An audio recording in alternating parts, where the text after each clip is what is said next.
Hey guys, welcome back to the fanfic reread project. In this episode, we are continuing our reread of The Dark Knight Rises with a Selena chapter. The hardest part probably was deciding who should be the one to tell them. So hard, in fact, that it took them a week to do it. Really? I'm sorry, we just got here. Selena removed herself immediately. She didn't know a damn thing and was still reeling from the revelation. John had volunteered under the explanation that they knew her better so they might believe her more readily, but she really only knew what she'd been told. In the end, they decided that Barsad should be the one to tell Gordon and Foley himself since he was the one that had told them. All of that to basically come to the most obvious conclusion. They were all crowded around the table in the kitchen in Johnny's house. Selena still couldn't get over how ugly the place was, but at least it was comfortable. She had moved her chair by the back door. She wasn't too fond of the smoke that was hanging everywhere. The breeze from outside was surprisingly warm. It had decided to be almost 80 degrees that day, and the heat was still lingering in the air after the sun went down. Heat still lingered in the air. I just don't... Sometimes... I've talked about this before. I definitely have, and it wasn't that long ago, and I think it was this reread in particular. But in my old stuff, I definitely get the feeling that I was just throwing words on the page. Like, using the most words I could to describe anything, even like simple concepts like heat lingering in the air. And it just like, I don't want to say it gets on my nerves, but it does bother me to see like what a one pass-through edit nowadays would did not delete here, but whatever. Another reminder is that basically in this version of the story, all of the characters are squatting in other people's house. So when she says John's house, she doesn't mean like John's house in Midtown. She means like the house that John is staying in currently with Foley and them. But anyway, it went way better than she thought it would. Gordon looked shocked at first, but after a while he was nodding like he understood. Foley played the Scully to Gordon's Mulder, though. He refused to believe in any of it until Barsad showed him his fangs and threatened to bite him. John had went ahead and told Rose everything beforehand, so she was already up to speed, but even she was taken in by all he had to say. I have a fix note around this paragraph, so I guess I was gonna actually write out the reveal. I feel like that may have been a little bit redundant, but I understand why I wanted to do it. Anyway. After the initial revelation, most of the night was spent asking questions. Barsad calmly debunked all of the myths the rest of them had come to know from movies and books and whatever else. He dismissed most of them as silly folklore. When someone mentioned running water, he kindly reminded them that they had been living in the sewers. That's funny. He laughed openly at the idea of holy water, stating that Bane was devoutly religious even though he wasn't Christian.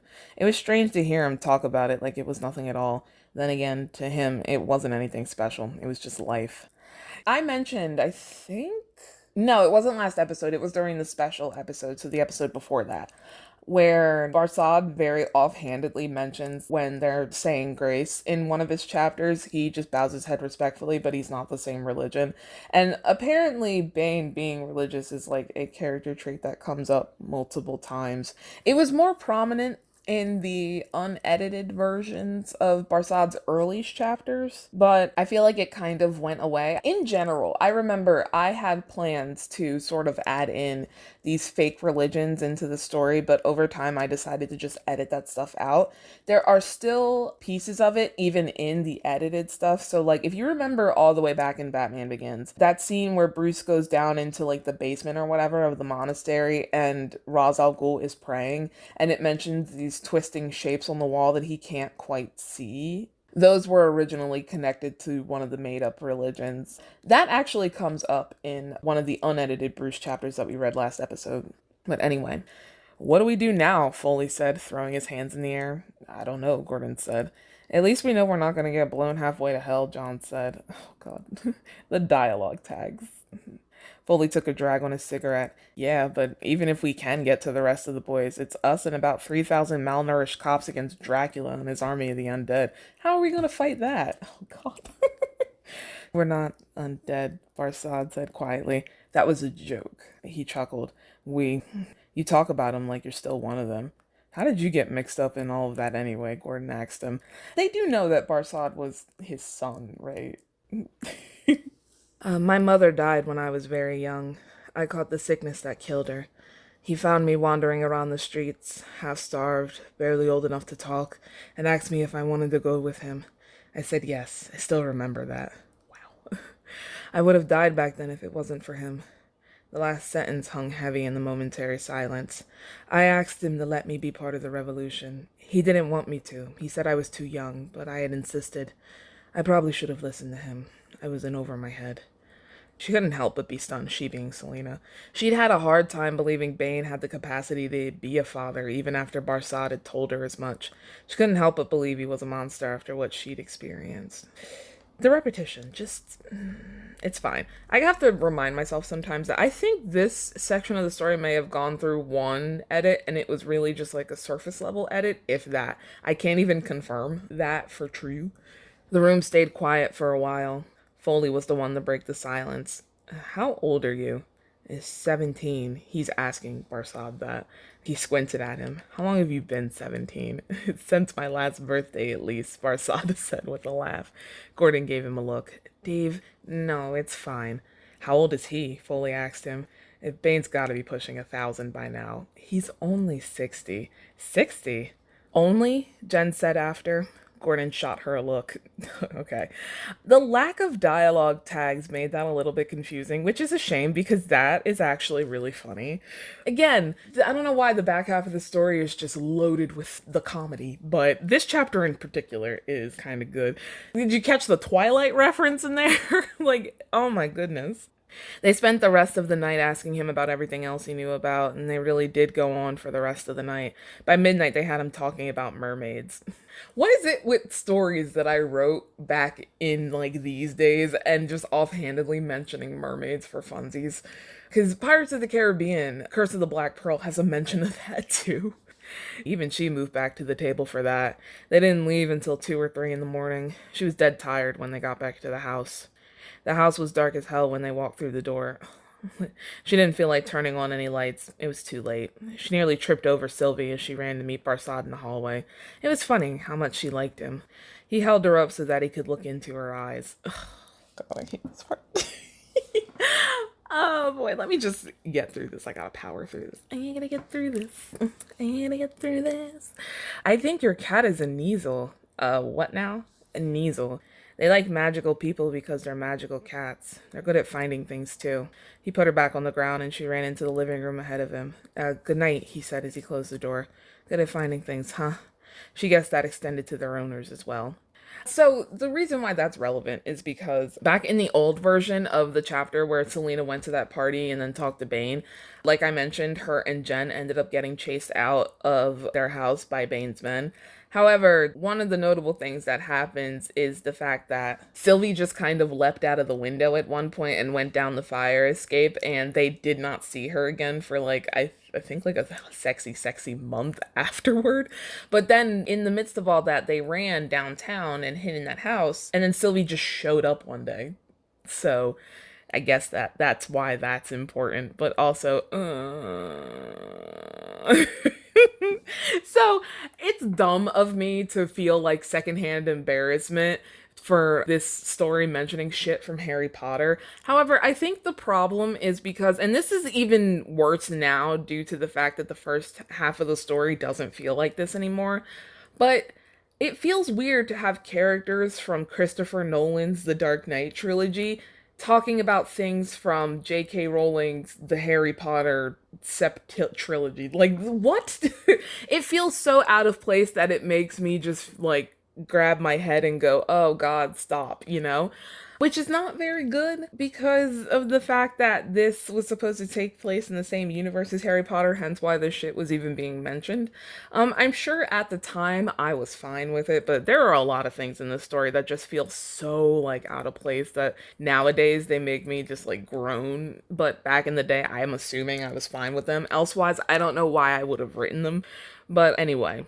She started to fall asleep almost as soon as she got settled in the bed. Just as she was getting there, however, she was awoken by a sudden thought. She still remembered the way Sylvie had been all over Wayne the minute he walked through her door. Had he been one of them? A vampire or whatever else? And she couldn't be sure. She knew nothing about it. She suddenly had the urge to go ask Barsad if Bane's powers had ever failed him before. He did say it wasn't what he was best at, but he was probably asleep by now. She closed her eyes again and hoped that she would remember her question in the morning. Barsad? Vampire? Asleep? Just because it's 3 in the morning? I don't think so. Her brain came through for her. She got out of bed as soon as she woke up. She didn't want to forget. She left the room, careful not to make too much noise and wake Jen, and crept down the stairs. Lightly, she pushed open the door to the living room. He was bleh. Shuh-haq is buh-haq. He was still under the covers, but he was awake. He was so engrossed in his book that he didn't hear her come in. Is that all this man does is read? Is that an encyclopedia? She asked. He finally looked up. I've read everything else. She couldn't help but laugh. He smiled. Did you need something? Yeah. She came into the room and sat down on the chair. Sylvie jumped into her lap. Has Bane's ability to, see ever messed up or... What? Has Bane's ability to see ever mess up? Has Bane's ability to, see ever messed up or give out? He was quiet for a moment, thinking. I know I already told you he can't see very far. He went quiet again. I'm not sure. He could feel almost anyone if he was focused enough. Why do you ask? Last night, when you told me Sylvie was a... She snapped her fingers, trying to remember. The word was on the tip of her tongue. A Niesel? Yeah. After you told me that, I remembered that Wayne came to my house the day when Bane... She still had trouble talking about it. She waved her hand. You remember it. She acted the same way with him as she does with you. You think he had magical blood? Can't think of any other reason she would act that way. He went quiet again. He did tell me he could feel other vampires better because he was one. He could feel humans well because he used to be one. He was able to read me like a book, but that was because he knew me so well. I know we did have trouble with the Therianthropes sometimes, like the werewolves and whatnot, but that doesn't explain why he felt him fade that way. He looked up. I don't know. I'm sorry. She sat back. It was worth a try, at least. She rose from her chair and moved for the door. Thanks. Yeah, this story definitely does feel like it changes genre completely after the editing switch, because even in the chapter where Barsad comes right out and is just like, I'm a vampire, duh, and Jen's like, what?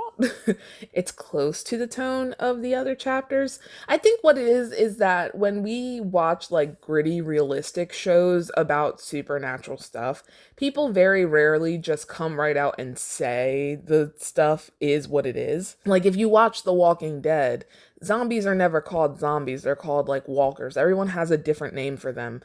In a lot of vampire or werewolf stories, a lot of times, unless the characters are vampires themselves, but still, the point being that in a lot of them, people won't say that vampires are vampires or werewolves are werewolves, you know? So I think what really makes this feel like fantasy, suddenly, is the fact that these characters are just outright talking about this stuff instead of being like, oh, well, he's not human or he's different now, not a lot of euphemism. And that's interesting. I guess that's just an interesting way of thinking about how we approach these types of things. Hey guys, Editing Frankie here. I just wanted to add on to the point that I was just making, in that the other reason why this feels like fantasy is because of the terms that are being used here. So I think I mentioned a little while back in this same episode that seeing Harry Potter terms in a Batman story feels very, very off, especially because of which Batman story this is based on. The fact that they're talking about Niesels adds to the feeling that this genre has changed, because that's not the type of thing that you would come across in even just a regular supernatural story, let alone one written for adults, which this is not on topic, so I'm not going to get into that. But we have talked before about how this story does sort of feel like it was not written about adults or by an adult, and that definitely adds to it. But again, we're not going to get into that. But yeah, I just wanted to jump in and add that little detail too, because I totally do think it contributes, and I don't think I ever touched on it in this episode. But anyway, let's get back to what we were doing. After she got washed and dressed, she found herself outside for the first time in a while. She headed for the fence and climbed right over, landing right on her feet on the other side. She had never thought to climb it before. It wasn't topped with barbed wire or anything like that. It seemed like it was there more to discourage than to stop. So, I don't know why this is a thing, but apparently there is a fence that runs around the perimeter of the island. I think it's only on the side of the island that faces mainland New Jersey. I don't know why. It's just a chain link fence that runs along the shoreline. I think it's to keep people off of the beach, but that's weird because number one, why would you want to go to the beach on that side when the ocean's on the other side? Number two, Gotham just isn't a beach town anyway because their beaches are dumb. So why not just make the beaches more dumb instead? I don't get it. But anyway. Her heels sunk into the sand as she walked down the sloping hill to the beach proper. It wasn't like the pretty sand on the beaches further down the coast. It was filled with specks of black and scattered with larger pebbles and rocks. Then again, this wasn't exactly beachfront property. Did I not just say that? Like, and again, why would they keep people off of the... That's what I don't get. Unless there's something in the water. But why would there be something like... It's just strange. But anyway, also, it was filled with specks of black. Literally all of the sand in New Jersey is filled with specks of black because of the mountains that the sand comes from. Like, that's not that weird. She looked out at the river. The water didn't look black today. It seemed like a murky green color. It must have been the sun and the clear sky. It made it look less dour, which was a feat for this city. Even the shining skyscrapers of uptown were dark and shadowy once you got past the glitzy surface. At least the Narrows have character, she thought. Arkham Island floated out in the cloudy waters, the buildings dark-looking in the bright day. That's a stupid sentence anyway, God. It was hard to believe that he'd been right there the whole time. The bridge to the island was right in the gray zone. Do you really think he might still be there? She jumped and turned to find Barsad standing next to her. I'm sorry. It's all right. She turned back to the island. I don't know. I wish we had known. Maybe we could have done something. He shook his head. Bane probably has the bridge raised unless they're taking food across. Probably? I don't know for sure. He didn't tell me anything about that. She looked at him. I thought he told you everything. Not everything, no. He went quiet for a moment. I think he knew, you know. He could tell I was going to go, and that's why he stopped telling me things. He was afraid it was going to make it happen sooner. It was enlightening to hear the way Barsad talked about him. It was easy to forget that he was still a person, and even easier to forget that people were much more complex than they often seemed. Sure, Bane was a terror and could do horrible things without flinching. That much she knew. But he also loved his son, and the two didn't cancel each other out. She had been so sure before that Wayne couldn't be the Batman. Not a man like him, but now she knew he could. He had the capacity to be a hero, whether he was a stuck-up idiot or not. Actually, he was probably faking that aspect of himself anyway. He told her as much at the charity ball. That just made it all the more possible. She thought she knew who Bruce Wayne was, but she didn't really know him at all, except that he was the Batman. And that is the end of that chapter. Is every chapter in this part of the story just like a mile long? Jesus. So this chapter has interesting parts, but overall, it just feels like long and meandering for no reason. I feel like we could have came across and talked about, like, why did she have to go to sleep and then wake up and then ask Barsad about the thing? Like, again, Barsad's a vampire. I know it's 3 a.m. and I know he's young, but he complains constantly when people wake him up at 8 o'clock. So he's probably awake. Shit, is it gonna start storming again? Anyway. My point being that this chapter could have been condensed quite a bit, and it wouldn't have taken away from the chapter at all. Okay, so I think now we can finally talk more about Selina's arc regarding the imagining people complexly thing. I mean, this chapter literally came right out and, like, blatantly said what her arc was about regarding this. But do you guys see why I say the Bane part works slightly better than the Batman one? Because when Selina talks about Bane, and she's like, I never would have imagined that this is a guy who would have the capacity to raise a child to be, like, a decent human being, but he has. But he's also still, like, fucking terrifying. So it's like she actually is imagining him complexly.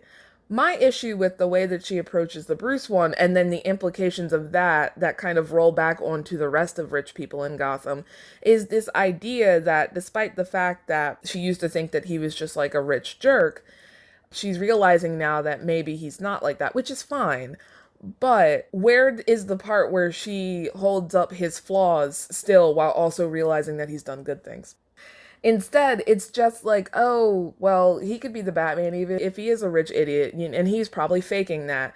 And I didn't think he could be. Like, there's never a part where she says, but still, he did this and this and this, and that's still, like, bad, but, you know? It doesn't feel like she's actually imagining him as a more complex person. It feels like she's trading one view of Bruce for another view of Bruce. And like I said, there's nothing wrong with her realizing that Bruce is not exactly the person she thought he was. But there is something wrong when we just kind of forget about the reasons why she thought he was that way in the first place. Even if you ignore the, like, well, he's rich, so he's obviously a jerk part of it, because, I mean, that was there. Like, what about the thing where she thought he was stalking her? Does that not bother her anymore just because he's the Batman? Like, you can't ignore that. And I don't understand why for Bane, I had her willing to admit, like, he's bad, but he can also do some good.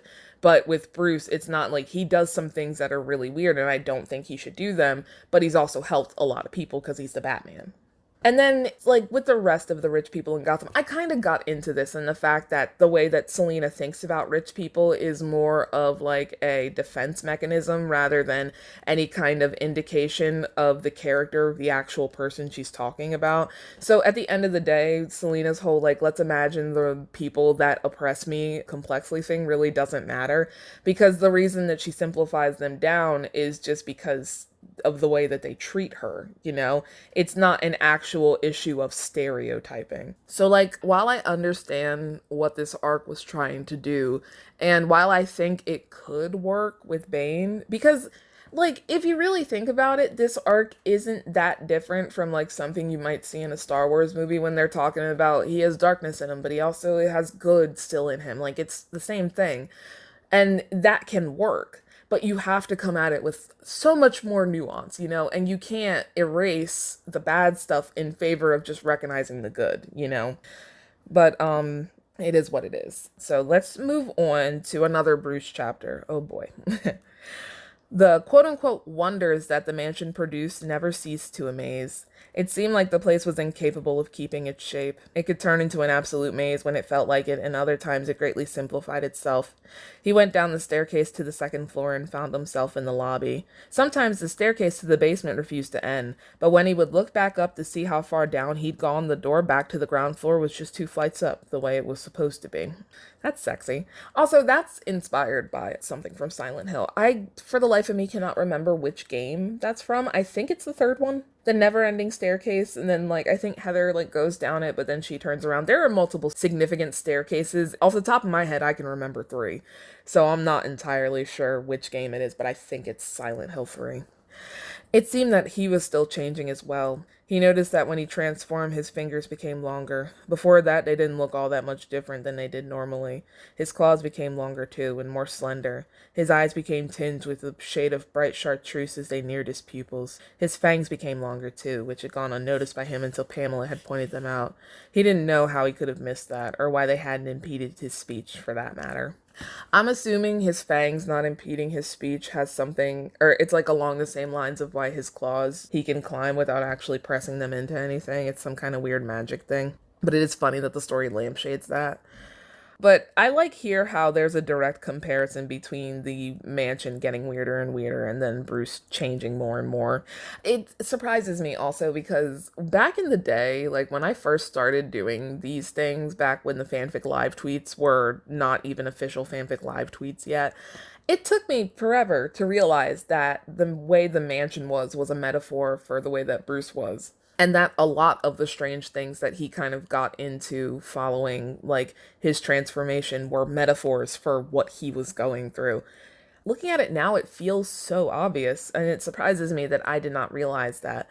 I sometimes feel like I let my secondhand embarrassment kind of get in the way of me actually, like, realizing what I was trying to do back in the day.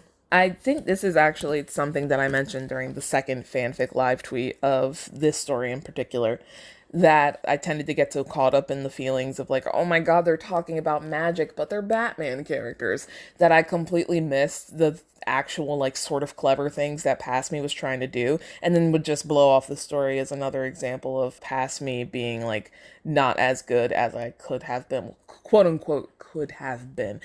I had just started doing this, so, but still, point stands that, like, now I look at it and I'm like, well, duh, but back in the day I was like, oh my god, I can't believe, and that's why in that second fanfic live tweet, if you've ever read it, I was like, whoa, oh my god, that's so amazing, because I finally realized what the fuck I was doing.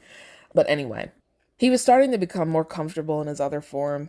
He was still trying to learn how to control himself. Things still had a tendency to break once he got his claws on them. He finally got over the initial discomfort from the strange sensation in his hands and started trying to climb things. He managed to get all the way to the top of the wall in the lobby once. When he jumped down, he landed on his feet. Now, that's pretty impressive. That's a tall lobby. He looked up to find Crane staring at him from the door that led to the staircase. The look on his face was confusing. It was something halfway between awe and repulsion, maybe. He wondered what he could have done that would make him feel either of those things. So it is worth noting, and I think I may have mentioned this in Batman Begins, that Dr. Crane, after overdosing on his medicine, I tried to make it a thing that Crane always saw the world the way he did when he was on his fear toxin initially. That makes that previous passage even more kind of like, whoa, what the heck's going on, you know? I don't know if I ever got that across super well, even in the unedited version of the story. But anyway, his urge to get out had grown exponentially. The problem, however, was that they were shut in there tight. None of the doors could be forced. He broke the pane of one of the windows to get at the boards that covered them, but they were stuck on and would not break even if kicked. Why didn't I just say wouldn't? The mansion had no secret passages or anything along those lines. He was actually disappointed by that. How could a place this weird have no secret passages? He had just woken from a nap when he remembered the attic. His room was silent and he could hear the bats again. He could hear their chirps clearly through the ceiling. They sounded just like the ones that lived on the ceiling of the cave. They must have gotten in there through the roof, or maybe they never fixed that window that he had broken. He could get out that way, he thought. There had to be a way into the attic. There was no way into the attic. Oh my god, this story. He checked everywhere, but there was nothing at all. He asked Belinda and Pamela and Dr. Ryan, but they didn't have any ideas. It didn't make sense to him, but he remembered where he was and stopped trying to make sense of it. He had woken from another nap on another day. Stop going to sleep when he remembered the staircase. It was on the 3rd floor and led right into the ceiling. If he could break through the ceiling, he'd be right where he needed to be. He was worried that he might not find it again with the way the mansion loved to change itself, but it was the only thing he could think of. He had his way out now, but then came the problem of where he would go from there. How in the world would he get off the island? He brought it up with them at dinner one night. Belinda shook her head. I don't know, but there might be something. I've been here for 10 years and I don't even know all of its secrets. Pamela and Dr. Ryan's answers were about the same. It was frustrating, to say the least. He had to get out of here. He couldn't sit in here while God knows what was happening beyond those boarded windows. Bane had had his way for 5 months now, and he thought it had been 5 months too long. He had to get back to his city. They needed him. He suddenly lost his appetite. He had gotten up from the table and started back toward his room when Pamela stopped him. Mr. Wayne, she said, we might not know anything, but you know who would? He answered her before she could tell him. Crane. She nodded. He headed for the door and went for the stairwell. The number of scribbles on the wall had increased since the last time he'd been down there. Among them, he noticed a few crude drawings of bats drawn with a metallic silver permanent marker that had been on its last legs. He figured that it must have been the Joker's handiwork. Crane wasn't all that fond of him. Okay. That scene kind of loses its significance when you don't have the original scene where when Bruce first went down to the basement. He looked up to find the man himself standing at the end of the hall, leaning against the wall. I need to talk to Crane, he said to him. Oh, he's the Joker himself. God, that was confusing. Crane leaned out from behind the door. What do you want? I need to know if there's any way off the island. Leaving us so soon, the Joker said. Why? Crane asked him, moving into the hall. Why would you ever want to leave here? He's not like us, the Joker said to him. Are you so sure? He nodded. Bats gotta fly. Sorry, I'm not doing my Joker voice. I'm just like on all the voices this episode. Crane looked at the Joker, and then at Bruce. There are tunnels beneath the intensive treatment ward. You can get to them through the basement. You remember where that is, don't you? Bruce forced the hiss that was forming in his throat back down. Where do they go? Why? They lead to the sewers. You can follow them back to the city. Bruce started to go for the door, but then turned back. Are you two going to follow me out? Crane answered immediately. No. Sorry. The Joker shook his head. I'm not going if he's not going, he muttered. Bruce noticed the look that passed between the two of them. Crane disappeared behind the door he came out of. Besides, the Joker continued, he'd just end up back here anyway. He looked up. Ain't that right? Bruce laughed despite himself. He noticed the look of Joker's satisfaction. What the fuck?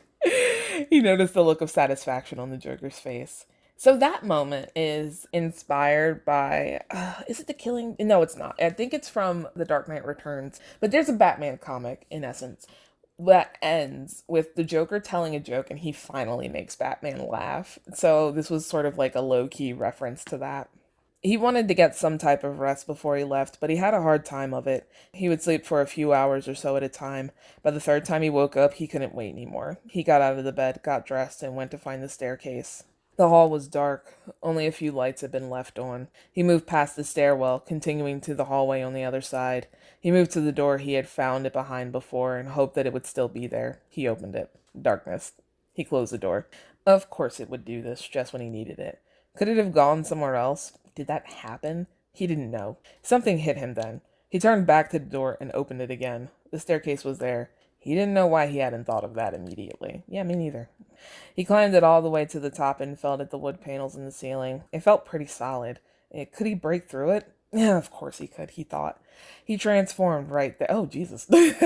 Plenty of other things had broken under his heavy hands. Why should this be any different? He only had to hit at it twice. There's something about the way this is written that just makes me want to claw my fucking eyes out.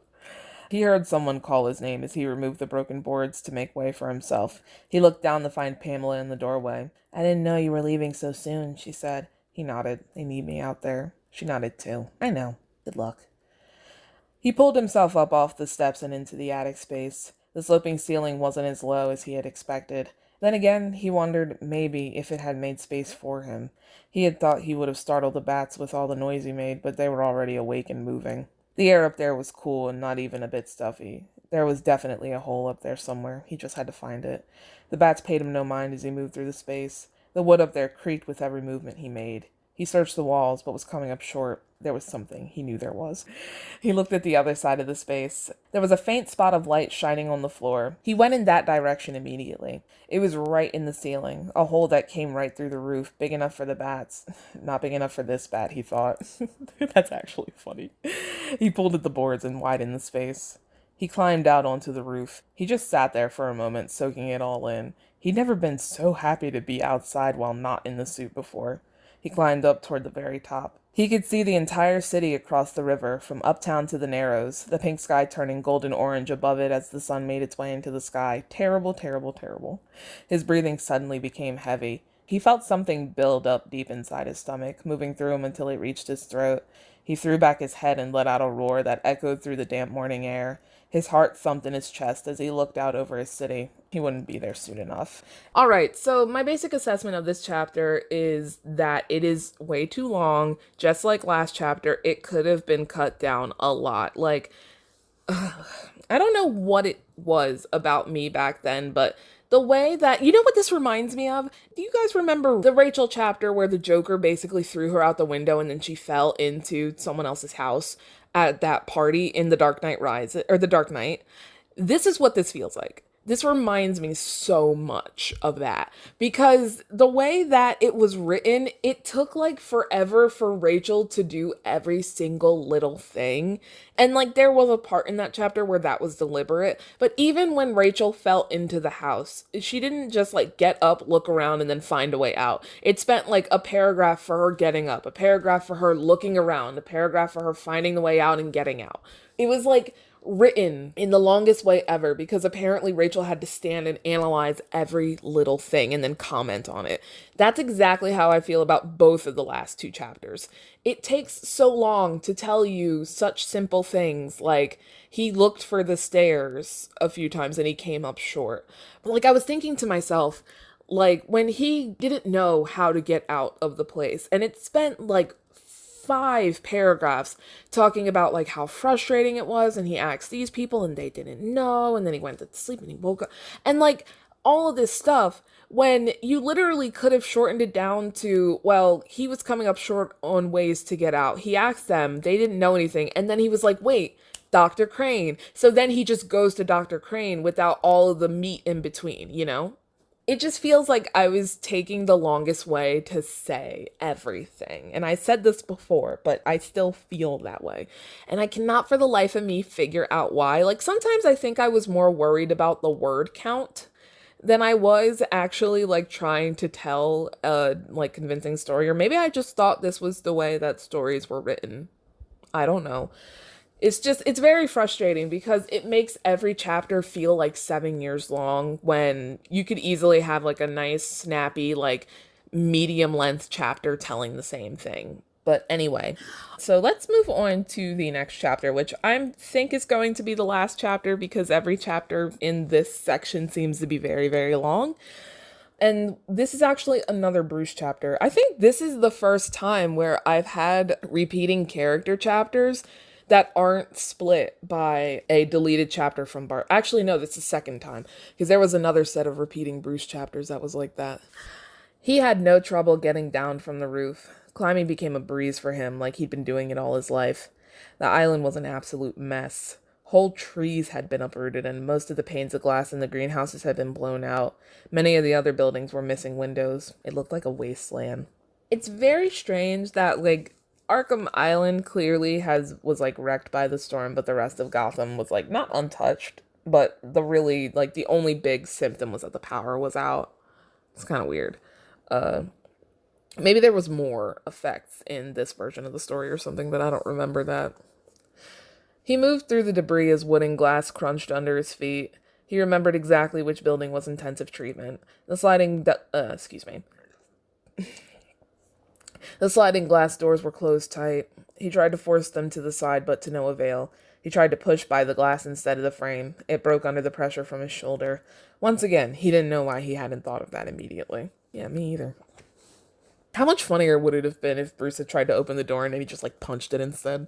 Again, it's taking forever to say, like, the simplest things. But, also, it's funny that he says he remembered exactly which one was intensive treatment. Like, there aren't that many buildings on Arkham Island. I think there are 3 actual facility buildings, the mansion, and then the greenhouses. And you know which one the greenhouses are, and you just left the mansion. So if it's not one of the other 2, it's got to be one of them. Like, it's not that hard. Also, that didn't happen that long ago. He stepped through the shattered glass into the dark hall. He still remembered when he and Gordon had stood in that very spot, when they had deduced Crane's plan to drive the city insane. It felt like an eternity ago, but it also felt like it was just yesterday. He continued down the dark hallway towards the stairwell. I like all of the callbacks, though. In particular, the fact that the story sort of, like, it doesn't begin and end in Arkham Asylum, but it is notable that the climax of the first story happened at Arkham Asylum, and then this character gets locked in Arkham Asylum for a large portion of this story. Of course, I did that on purpose, but yeah. So moving on. The basement was just as he remembered as well, cold, dark, and damp. The walls had been discolored before, but now dark mold creeped up onto the exposed concrete. Ooh, gross. It must have flooded down there. He didn't know where to start looking for the entrance to the tunnel, so he headed for the dilapidated doors at the end of the hall. The room was emptier than he remembered. The floor was completely bare, save for tiles that had fallen from the wall. He went down the steps and looked along the walls. Outside of the windows near the ceiling, he found nothing. He had started back towards the stairs when something caught his eye. In the floor, just in front of where he was standing, there was a square, visible only by the thin outline it made on the floor. It opened to his touch. World's greatest detective, am I right?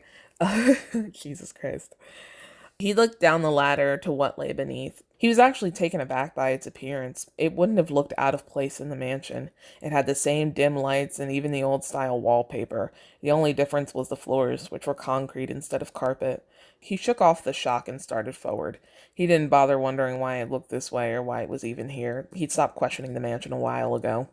This is like me being pedantic, but is it kind of weird that it flooded down there, but then suddenly the water just disappears and none of it's in the tunnel?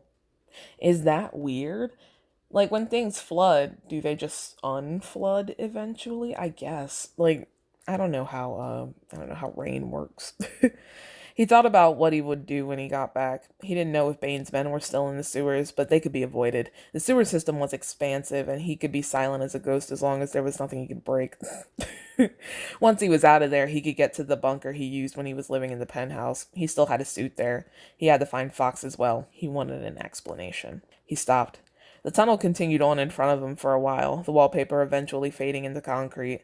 However, in the wall beside him was a hole, lined with rocks that looked as if they'd eaten their way into the wall. He ventured into its entrance and examined the rock. That was odd. He thought Crane would have mentioned something like this. When he turned to go back in the other direction, he was met by a wall. Bum, bum, bum. Uh-oh.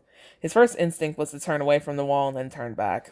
The wall was still there. It had worked once, he thought. Why not again? This tunnel also continued on in front of him, a narrow passage through dark, jagged walls. He didn't know where it led, but it seemed that he would just have to go forward and see because there was nowhere else. Okay, so I think this is a good example of what I mean by it takes the most amount of words to say, like even the simplest things. He didn't know where it led, but it seemed that he would just have to go forward and see because there was nowhere else. Number one, that sentence could be shorter, but even outside of that, just saying he went forward anyway because there was nowhere else he could go. Like, do you have to go through the entirety? Like, we know if a wall is there, the character cannot go back the way he came. We get it. But, anyway. He glanced behind him one last time. The wall was still there. He ventured forward. There, literally, that sentence could have taken the place of the sentence before it. It was ridiculous how thin the tunnel was. There were places where the walls stuck out so far they could almost touch his arms. As he went on, he noticed that the stone became darker. He stopped at a particularly narrow place. The rock had gotten so dark it turned black. It looked just like the rock in the cave. He didn't know whether he should think that was strange or not. He knew nothing about geology. I forgot that this story came right out and said that. I think I mentioned that way back in Batman Begins when I was talking about how a cave logically couldn't exist in the place where Gotham City is in New Jersey because we just don't have rocks like that down here. Rocks, rocks. As he continued forward, the tunnel started to widen until it came to a small cave. It seemed that he had reached a dead end. The opposite wall was solid. The only other thing there was a pool of water. Out of curiosity, he turned back the way he came. The tunnel had disappeared, replaced by a solid wall. What was he to do now? The only thing that he could think of was the pool, but what could be in there? He decided he ought to have a look at it anyway. He kneeled down at the edge of it. It wasn't so big, about a few feet wider than he was tall, and small black crystals lined its edges. What are those? The water was clear, so clear that he could see all the way through it. The pool was a lot deeper than it should have been. There was a tunnel in the wall below the surface. Where in the world could that go? It seemed that he was going to have to go down there and see. He discarded his socks and got into the water. Goosebumps formed on his skin when it touched the cold surface. He opened his eyes as he swam down to the tunnel and looked down its length. He could see a light down there, faint but visible. He swam back to the surface. All right. This is kind of weird because at the time of posting, at least, that series won't be up yet. But this pool of water reminds me a lot of the magical pond in the Godswood from Profs 2.0. I think that was a thing in most versions of Profs, but in 2.0, it's particularly important because I'm noticing that there is some kind of weird connection between like very, very clear water and magic. Because for those of you who are in a time frame where that hasn't come out yet, in Profs 2.0, in the pond in the Godswood, depending on the time of day, like I think in the morning, you literally can see straight through to the bottom of the pond.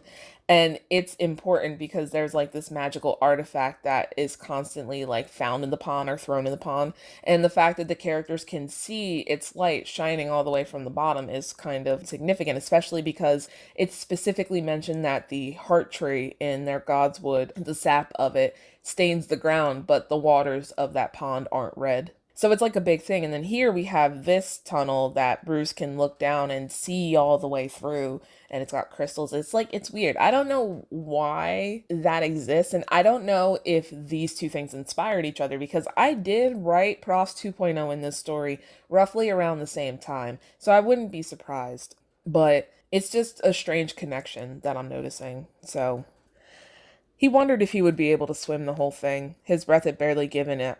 Oh, God. There are a lot of typos in this. That's how I can tell that I didn't edit this at all, because there are just missing words all over the place. His breath had barely given out on him when he went down there, but he had no idea how long that tunnel was. As faint as the light was, he guessed it might have been a bit of distance, I guess. On top of that, he was once again unaware of where it went. That was the least of his problems, however. He'd just have to see if he got there. Just go in the tunnel. He took a deep breath and dove under the surface again. He swam right into the tunnel this time. It was larger than the other one above the surface, and he was grateful. He needed the kicking room. The light didn't get much brighter as he neared it. He wondered for a moment if maybe it just went on forever, like the stairwell had sometimes, and the light only seemed to get brighter. He brushed away that thought immediately. He didn't have time to be thinking those kinds of things. His morbid thought was wrong, anyway. The light was getting brighter, but he realized that it was dim either because of the depth or because the source was scant in the first place. He started to swim faster. It seemed like he was so close. Suddenly, the tunnel disappeared from around him. The space he had swum seemed incredibly small, but then he looked up. He was at the bottom of a much larger body of water. He could see the light rippling through the surface and swam towards it immediately. Okay, is that how light works? Would he have been able to see light that is at the top of this large pool of water, who God knows where that is, from where he was? That's strange. He took a breath as soon as he broke the surface and shook the water from his eyes. He looked around to see where he had come out. He was in disbelief immediately. There was no way, he thought. No way he was in the cave. Dun dun! Oh my God, how did that happen?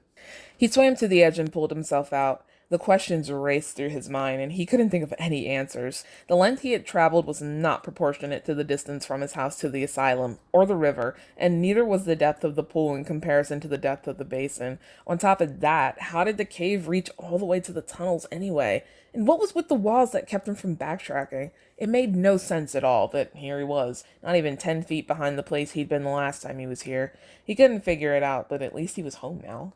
So I remember I used to rage at that paragraph because I was like, oh my God, don't lampshade the fact that this doesn't make any sense. Back in the day, I used to think Portal Cave, which is what I call this, was a cop-out. However, I slowly realized that this was a metaphor. Which we will talk about at the end of the chapter. The cave was eerily quiet. It took him a minute to realize that the ceiling was completely bare. He wondered where the bats had gone. A chirping noise made him jerk his head up. There was a bat on the wall behind him, one of the big ones, but it looked different for some reason. The dull brown fur was darker, and its leathery wings were reddened, almost bloody looking. Well, that's fucking weird. It crawled down the wall toward him. He tensed out of habit, but then relaxed himself. He had no reason to be scared. Once it reached him, it just stared at him. He realized that its eyes were the same color as his. He reached his hand out towards it, and it nuzzled into his fingers. The little monster was actually kind of cute, if he was honest. He ducked as the thing took off and flew to the other side of the cave. He could see the rest of them there, all eight, crawling around a tunnel high in the wall. Oh my God, that's what he was painting on the thing. Wow, the connections. The first thing he thought to do after that was get up and go down the large tunnel. He had always wanted to see what it looked like in daylight. He is wet, and the first thing he does is go exploring and not go inside his house and take off his clothes. Amazing. As he neared the waterfall, the walls became heavy with vines. The flowers were there, but their fleshy petals were bright red, not the black blue he had seen before. These flowers, I'm pretty sure I wrote them out of the first chapter where Bruce goes outside. I don't know why. The waterfall sparkled like a diamond in the sunlight. He stepped out from behind it and stood atop the incline, hands gripping the wall. The woods only grew more spectacular every time he looked at them. The flowers were more numerous out there, the flashy blossoms waving amongst the thick green grass. The trees were positively bursting with leaves. He did notice that the cliff face was bare. It was as if the vines that had covered it had somehow crawled into the mouth of the tunnel. Remember I told you to pin that? I'll come back to it at the very end of the story. The place had come alive once spring came, it seemed. Then again, he couldn't shake the feeling that it had come alive because he was there. Oh boy, all right. Embarrassment, go away. I need to read. This episode is so long. Master Wayne? He whipped around to find Alfred staring back at him, absolutely dumbfounded. Without a second thought, he ran up to him and threw his arms around him. Alfred returned the gesture. What were you doing? Alfred asked him when they separated. I was just... He noticed the way Alfred was looking at his clothes, swimming. Alfred just looked at him. It's a long story. He moved forward and wrapped his arms around him again, burying his face in Alfred's shoulder. He could feel his warmth through his sweater. He'd never been so happy to see him before in his life. Alfred rubbed his back. I'm happy to see you too, sir, he said amusedly. Oh boy. How did you get back in? Bruce asked him when they separated again. The bookcase, sir. Bruce looked at him. Back into the house, I mean. He didn't fully catch the emotion that went across Alfred's face. It's a long story. Bruce laughed and started back towards the cave, taking Alfred by the hand as he did. You know what would have been a really nice callback amongst all of these callbacks to different moments? What if Alfred just said, I had keys? Calling back to that time when Bruce couldn't get into his own house because he forgot that he needs to carry keys because Alfred's not there. That would have been funny. Also, we never got to learn Alfred's story of how he got back into the house, but yeah. What made you come down here? He asked him. I know how much you hate this place. I heard something when I was in the study. I didn't know what it could have been, but I figured that I ought to take a look. He chuckled. It turned out to be you. Bruce laughed. Your friends have been asking about you. You didn't tell them I'm dead again. What? Alfred had stopped and was looking oddly at Bruce's hand. It only took him a moment to realize that he'd never transformed back. It wasn't like he was going to be able to hide it from him anyway. Better sooner than later, he thought. This chapter is just full of callbacks to Batman Begins. My God. Why didn't you tell me? Alfred asked him. He was slightly taken aback. That wasn't the reaction he'd been expecting. It only happened a few months ago. You were already gone. Alfred looked down at his hands and then into his eyes. Let me see your teeth. What a weird thing to say. Oh, God, he said to him. Bruce tilted his head, but he did. Bloody hell. Oh, God, I feel like I'm reading Profs again. Alfred, how do you know about... Alfred pulled down his lip before he could even finish, revealing his own fangs. We have a lot of catching up to do, Bruce said to him. He nodded in agreement. That's the end of that chapter. What? This chapter is fucking nuts. What the hell? Oh man. So, I mean, this chapter was kind of amusing, but it was hard to get through because, again, the writing style is very just like, it's a slog fest, honestly.